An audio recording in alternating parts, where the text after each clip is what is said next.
अस्सलाम वालेकुम। गालिबियत पर आज कुछ सवाल पेश है। पहला क्वेश्चन है, गालिब 1860 में रामपुर किसकी दावत पर गए? तो इसका सही जवाब है नवाब यूसुफ हुसैन खां की दावत पर गालिब जो है 1860 में रामपुर गए। दूसरा क्वेश्चन है, दीवाने गालिब का हर मिसरा तार रुबाब होता है, किसने कहा? तो ये इसका सही जवाब है अब्दुल रहमान पंजूरी ने कहा कि दीवाने गालिब का हर मिसरा तार रुबाब होता है। उमराव बेगम जो है ये गालिब की बीवी का नाम है। गालिब कहाँ 1 साल 9 माह मुकीम रहे? तो इसका सही जवाब है कलकत्ता में गालिब 1 साल 9 माह मुकीम रहे। क्वेश्चन नंबर 5 है, गालिब रामपुर कितनी बार गए? तो इसका सही जवाब है 2 बार गए। उर्दू मौला क्या है? गालिब के खतूत का मजमुआ है।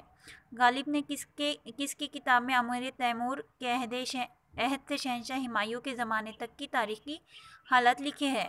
तो यह है महर नीमरोज़ में गालिब ने अमीर तैमूर से शहंशाह हुमायूं तक के ज़माने के हालात लिखे हैं। गालिब ने शहंशाह अकबर के अहद के से बहादुर शाह जफ़र के वक्त तक के हालात किस नाम की किताब में लिखने का इरादा किया था जो पूरा ना हो सका? इसका जवाब है नीम माह। इसमें उन्होंने इरादा किया था कि अकबर के ज़माने से लेकर बहादुर शाह के वक्त तक के हालात लिखे। शुक्रिया।